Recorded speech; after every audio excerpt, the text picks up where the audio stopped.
Oke, ini masih soal pendinginan. Saat mesin dinyalain, pertama mesin akan panas ke suhu normal. Nah, si termostat ini akan membuka ini. Dia akan membuka, terus air radiator dia masuk ke mesin, dan dia akan dipompa sama water pump ini. Nah, setelah masuk ke mesin, radiator yang sudah panas ini akan keluar, masuk ke selang bypass. Nah, kalau posisi si radiator airnya lagi penuh, ntar si tutup radiator ini pernya akan kedorong dan masuk ke tabung reservoir airnya. Tapi kalau nggak penuh, dia juga masuk ke radiator sini, terus didinginkan lagi. Setelah dingin dan termostat ngebuka, dia masuk lagi ke situ, dan seterusnya begitu sirkulasinya. Jadi jika ada kebocoran, itu berasal dari mana? Bisa dari macam-macam.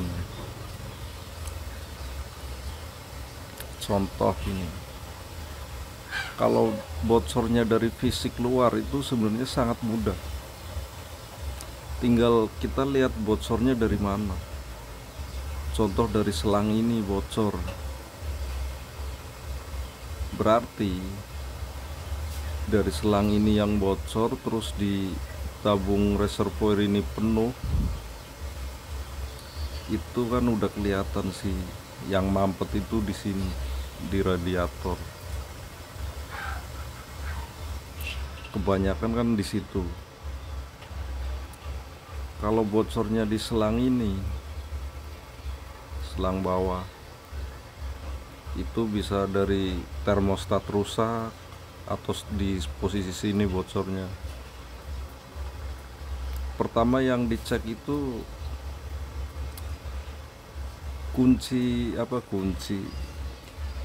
pengikat selangnya itu dulu, cincinnya rusak atau enggak.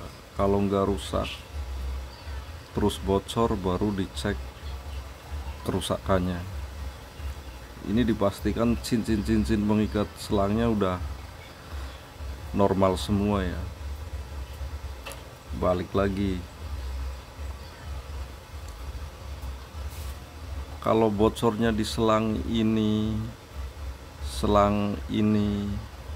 kita contoh di sini dulu. Kalau bocornya di sini, itu tetap si radiator ngaruh, bisa tersumbat di sini. Sama halnya bocornya di sini, sama bisa dampaknya di tabung reservoir penuh. Kalau tutup yang rusak, itu berarti rusaknya si per udah nggak bisa neken, aliasnya dia selalu ngebuka. Kalau tutup rusak itu jatuhnya tabung reservoir selalu penuh, itu kalau tutup rusak.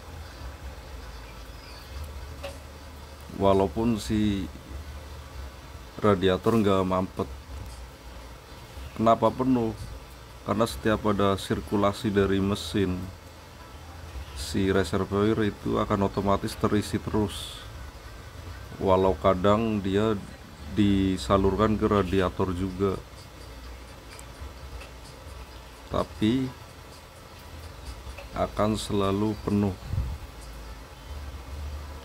karena si tutupnya rusak. Kalau yang masih bagus itu kan pernya masih main dia. Jadi saat si radiator penuh, dia pernya akan naik, dan akan dialirkan ke reservoir. Tapi kalau pernya sudah rusak, dia akan ngebuka terus dan akan mengisi terus ke reservoir. Nah, jadi kalau bocornya di sini sama di sini, itu sudah dipastikan kerusakannya itu tetap di radiator yang mampet, kotor dan lain-lain. Nah, kalau bocornya di sini atau di sini, ini kan sama aja, masih satu jalur. Itu bisa dipastikan termostatnya yang rusak. Termostatnya nggak mau ngebuka walaupun suhunya udah suhu normal. Normalnya sekitar berapa ya, 86 derajat kalau nggak salah ya.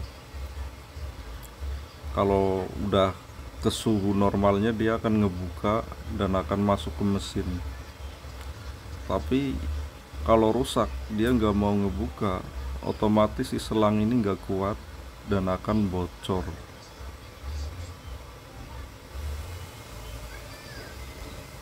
Nah, fungsi water pump ini hanya untuk memompa aja ya, memompa air biar masuk ke mesin. Nah, terus masalah selanjutnya ada yang air radiator habis, tapi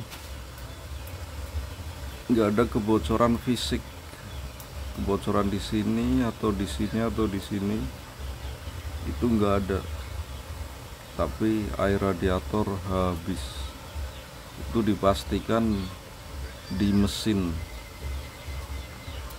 Air radiator itu masuk ke pembakaran, bisa campur ke kompresi, akhirnya habis.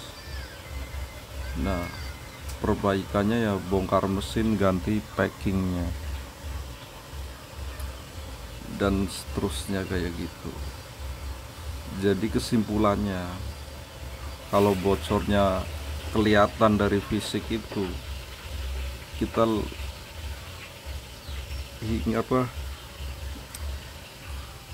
kalau bocornya dari fisik,